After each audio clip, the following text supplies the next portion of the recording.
Okay, Mr. Scruton, thank you so much to have me here. I would like to make a few questions about your new book, How to Be a Conservative, which I translate to Brazil. You became a very famous thinker in Brazil. Yes, we have a lot of people interested in conservative ideas, right. mainly Britain conservatism. Of course, yeah. The first question is, why have you decided to write your new book, How to Be a Conservative? What the motive? Well, the motive is primarily that I feel it's time to make a new statement, because conservatism has to change and move as the society changes and moves, and one must constantly search for the basic principles and re-express them in the language of the day. If you don't, then it looks just like an ancient philosophy belonging to the past, of no use to us now. So it's a question of finding again the language that is relevant to the situation that we're in now. And so that's really why I decided to write it. What are the key parts of that book which complement your old book, The Meaning of Conservatism? Well, The Meaning of Conservatism I wrote when I was really quite young, and it was an angry book in a way, because it was my protest against the socialist establishment which had dominated British politics since the Second World War, and in particular in my youth and my university days. So I was really, in that book, trying to say, look, there is this other thing that has been obscured, that people have tried to hide, which is the real thing that identifies our political loyalties, and we must understand that. So I expressed it quite aggressively, and now being an older man, having suffered all the things, all the consequences of my angry youth, I decided it's time to express it in a more serene, calm and forgiving way, and also to show some toleration towards all those people who disagree with me.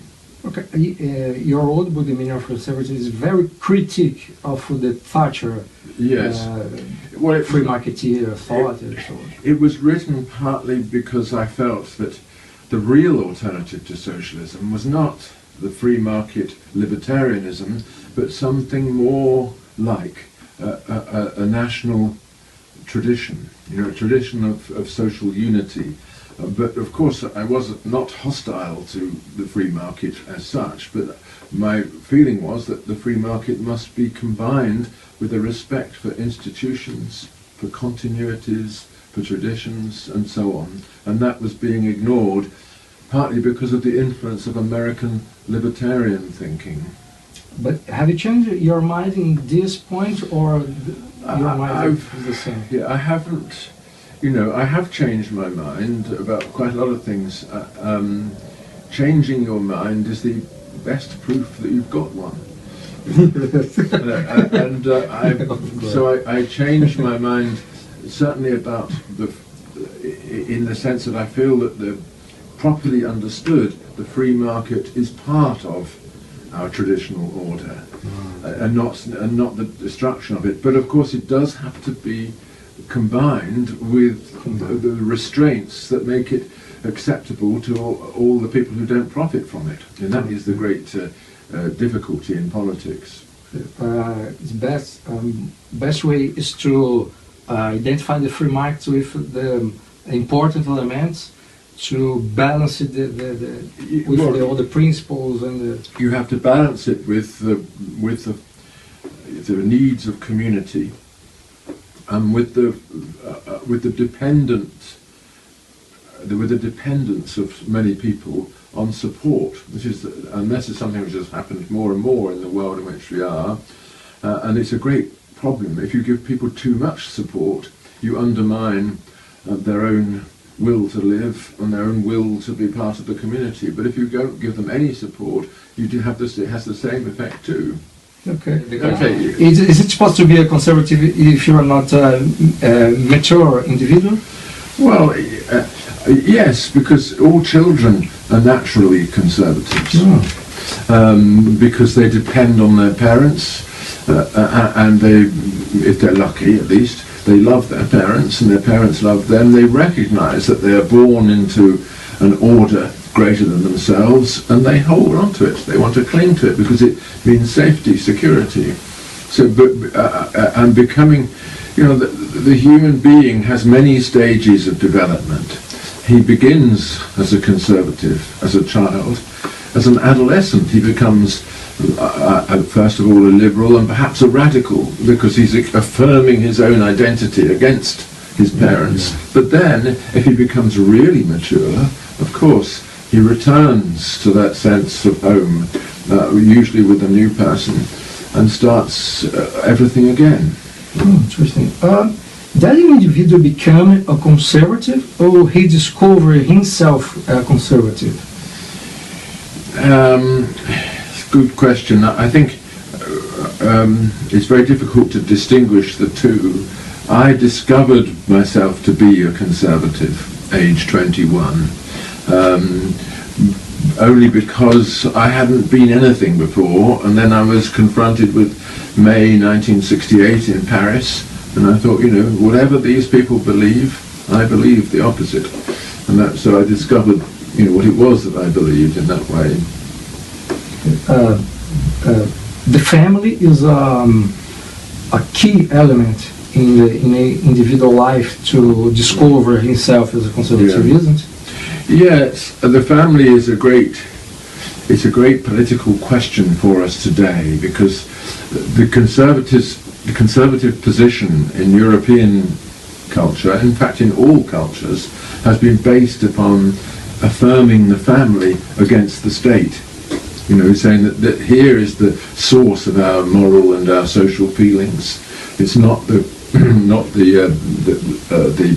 apparatus of government that produces these things, but the family, partly because of the work of the state, the family is much weaker now, and of course in Europe it is collapsing. So this is one of the great difficulties for conservatives, how to hold on to the idea of the family in a time when people are not getting married, they're having children outside marriage, and they're getting divorced, abandoning their children, all this. What are we supposed to do about this? And I think this is becoming a problem in Brazil too. Yes. What are the main elements that identify a conservative? Well, the main elements. Well, first of all, respect for social inheritance. Respect for the things that have come to you from your ancestors and from people who have gone before. Secondly, respect for law and property and religion, those sort of basic ways in which people attach themselves to the world.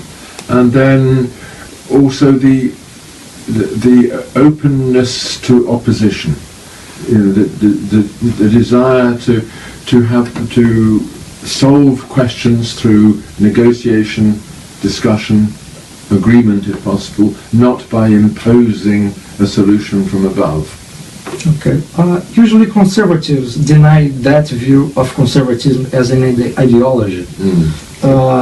What's your perspective about it?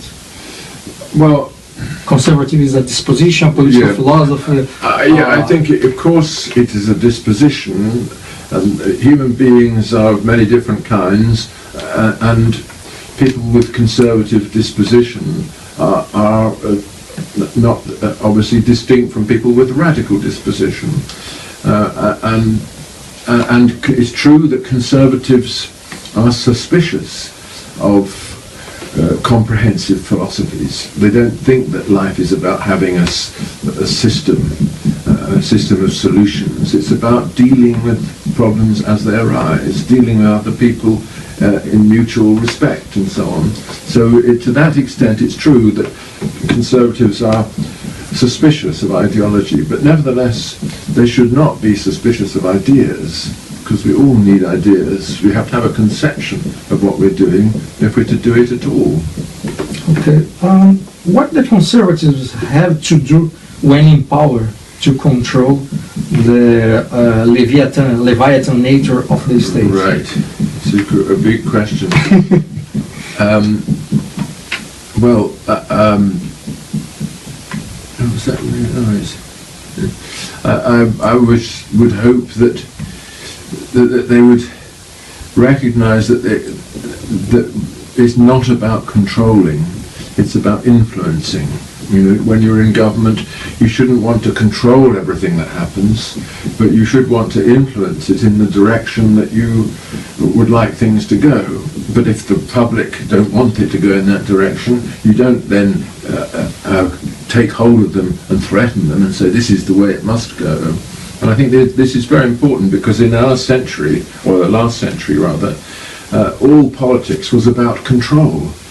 In Europe, at least, the communists, the Nazis, the fascists, they all wanted to control everything, take the future into their hands and make it according to the pattern that they had devised, and the result was disaster. The destruction of Europe three times over. So that I think we should learn the lesson that politics is not about controlling things; it's about managing the crises here and there, seeing if we can reconcile all the conflicts. It's possible to do that in an effective way, considering the size of government, or the size of the states nowadays? It is a very good question. Of course, because our societies are now huge, and they have reached the limit of their expansion, really, and we see that because the populations are now beginning to decline. But still, it requires a great deal of organisation. You can't deny that. Much more than was necessary in the Middle Ages or in the 19th century even. But there is organisation which respects people, an organisation which tries to control them. We still have to go for the first kind of organisation and not the second. And that means, for example, in the case of schools, we all believe that children should be educated, but we don't all believe that schools should be controlled by the state. We can say here to the citizens, here you are, you must educate your children, but it's up to you how you do it. And you can certainly put them in private schools if you like, and maybe the state could even subsidize you to do that. But it's up to you to play your part. Okay. You quote Hayek concepts in your work and in other articles and books. And Hayek in the past wrote a famous essay called "Why I Am Not a Conservative." What do you think about that essay? Because it seemed to me that Hayek he positioned himself as a conservative in other way. Yeah, of course. I think you have to see that essay in the context in which he wrote it. It was 1950s sometime, wasn't it? Where he was looking on the post-war politics in Europe.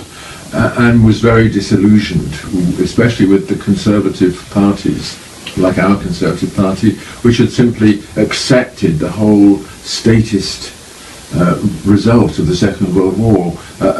For them it was as though the state was the only victor in the Second World War, and of course the European Union grew out of that attitude, that we need a comprehensive state to control everything. And that's why Hayek said, I'm not a conservative, I don't belong to any of that. I'm an old-fashioned classical liberal. But since then, I think it's become much more clear that the arguments for Hayek's kind of liberalism are also part of conservatism too. Okay. What's your opinion about the Austrian School of Economics? Well, I think it was a brilliant intellectual adventure, and people still have not fully absorbed the lesson. I think certainly von Mises and Hayek and from Mises and Hayek, between them, destroyed the possibility of a socialist economy. And I think they gave the conclusive arguments against it. Of course, they didn't solve all the questions of economics, because these questions are not just scientific ones, but I think you have to take very seriously what they... Do you think that a conservative government have to use the economic tools to Well, it has to recognise the truth in the Austrian argument, in particular, the truth that we don't really know the economic information that we need, except in the context of free trade and free negotiations, free transactions. As soon as you try to control the transactions on which an economy depends, you lose the information that you need to make it operate successfully. or destroy the information? Yeah, and that argument means that you've got to be extremely careful with all your interventions in the market. Of course, they may be necessary, nobody can deny that, but they have to be done in a certain spirit of caution and skepticism. Okay, to end our conversation, what you could say to the Brazilian conservatives, really, your Brazilian conservative readers? Well, I wish I knew more about about their who they are and what their worldview is. But I suppose one thing I would say is that Brazil is obviously an incredible country, unique in the world, not just because of its ecological inheritance, but which is one of the great treasures, but also because it's Portuguese speaking, speaking a language which sort of isolates it from its surroundings. But nevertheless unites it to Europe. So I think I would say hold on to your European inheritance and your Christian inheritance first and foremost, and also respect your great ecological inheritance, and perhaps try and keep the multinationals at a distance, because they all want to get hold of Brazil and make it their own. And it should be yours. Okay, this is Scruton. Thank you very much. Thank you.